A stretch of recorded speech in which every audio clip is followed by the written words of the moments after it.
ना है। मैं तो ये बात कह रहा हूं कि अगर एक डॉक्टर गलत बनता है, अगर कोई इंसान डॉक्टर गलत बन गया है तो वो अगर सही से मेडिसिन नहीं देगा तो हो सकता है 150 लोगों की मृत्यु हो जाए। और ये मतलब एक समझने वाली बात है कि उसके पूरे जीवन के अंदर वो 150 लोगों को हो सकता है कि गलत दवाई दे दे और उससे वो मर जाए।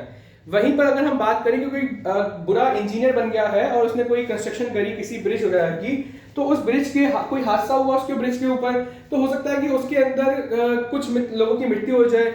लेकिन वहीं पर अगर टीचर, अगर गुरु जो है वो अगर मेंटरशिप प्रॉपर्ली नहीं करेगा, अपने बच्चों को मेंटरिंग ढंग से नहीं करेगा, तो उससे पूरा बैच खराब हो जाएगा। समझ रहे हो ना मेरी बात को? फिर उसके पास और नया बैच आएगा तो वो और खराब हो जाएगा। तो इसीलिए टीचर का, एक गुरु का, एक मेंटर का बहुत महत्व होता है। अगर हम बात करें भगवान की, तो भगवान जब जब धरती पर अवतरित हुए हैं तो उन्होंने भी अपना एक गुरु माना है। ठीक है, जैसे हम बात करते हैं यहाँ पर भगवान श्री राम की, तो भगवान श्री राम ने विश्वामित्र जो है उनको अपना गुरु बताया है। वहीं श्री कृष्ण ने जो अपना गुरु बताया है वो बताया है संदीपन ऋषि को। तो संदीपन ऋषि के आश्रम में जाकर के उन्होंने ज्ञान की प्राप्ति करी है। वैसे ही विश्वामित्र के आश्रम में जाकर के भगवान श्री राम ने वहां पर सब चीजें सीखी हैं।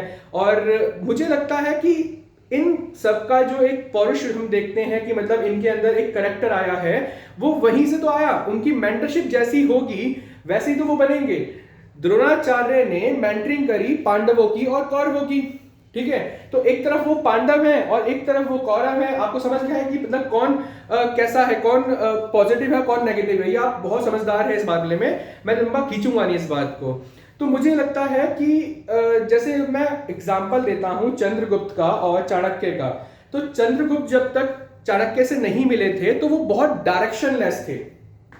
समझ रहे हो ना मेरी बात को, कि वो बहुत डायरेक्शनलेस है, उनको नहीं पता कि हमने करना क्या है, मतलब अपने जीवन में उन्होंने करना क्या था। लेकिन जैसे ही वो चाणक्य से मिलते हैं और चाणक्य उनको अपना एक पूरा स्कोप देते हैं कि भाई स्कोप ये है तेरी लाइफ का, ये है, मैं तो तेरे बारे में ये सोच रहा हूं, मेरी विजन तेरे लिए ये है, तब उनको समझ में आता है कि जीवन का सत्य ये है। मैं इसीलिए कहता हूं कि मोबाइल का यूज जितना हो उतना कम करो। ये तुम्हारे दिमाग को खा रहा है और तुम्हें बहुत कमजोर कर रहा है।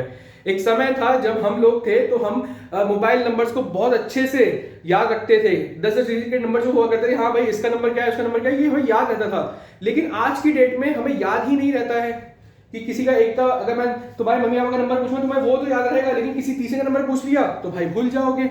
ऐसा ही होता है ना। तो इसीलिए जितना हो सके मोबाइल का कम यूज करो और अपने जितने भी टीचर से तुम लोग अपनी लाइफ में मिल रहे हो, चाहे क्लास 10th में, चाहे क्लास 12th के अंदर, उनकी बातों को समझो। जिसे पढ़ाने में मजा आ रहा है उससे पढ़ने का भी मजा लो। उससे कहने का मतलब ये है कि उससे ज्ञान की प्राप्ति करो। अगर तुमने ज्ञान की प्राप्ति नहीं करी, तुमने अगर सिर्फ अपने जीवन को ऐसे ही टालमटोल रखा, तो भाई तुम्हारा जीवन तुम्हारे हाथ से निकल जाएगा। यही है ना। तो देखो बहुत छोटी उम्र में तुम लोगों को क्या हो रहा है, डिप्रेशन, एंजाइटी, स्ट्रेस। अभी कुछ दिन पहले भाई बता रहा था कि इसको स्ट्रेस हो गया।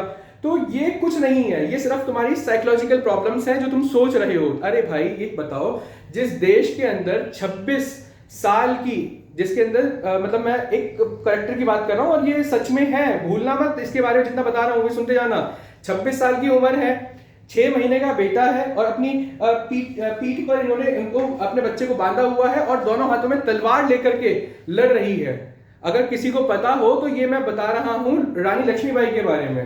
तो देखो वहां पर वो कह रही है कि अंग्रेज चाहे जितने मर्जी हो इकट्ठे हो जाएं, लेकिन मैं हार नहीं मानूंगी, मैं अपनी झांसी नहीं दूंगी। क्लियर है।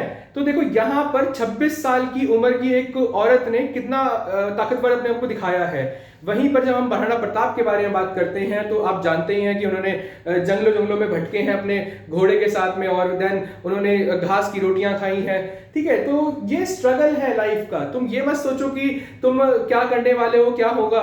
नीट करो, आईआईटी करो, जेई एडवांस मेंस, हर चीज के लिए तैयार रखो अपने आप को। स्ट्रेस कुछ नहीं होता, पढ़ाई से कभी स्ट्रेस नहीं होता। ये दिमाग जो तुम्हारा खप रहा है ये तुम्हारे मोबाइल्स के अंदर खप रहा है, और अपने दोस्तों के साथ में इंस्टा, स्नैपचैट बंद कर दो इन सबको कुछ टाइम के लिए, थोड़ा रोक दो इन सब चीजों को।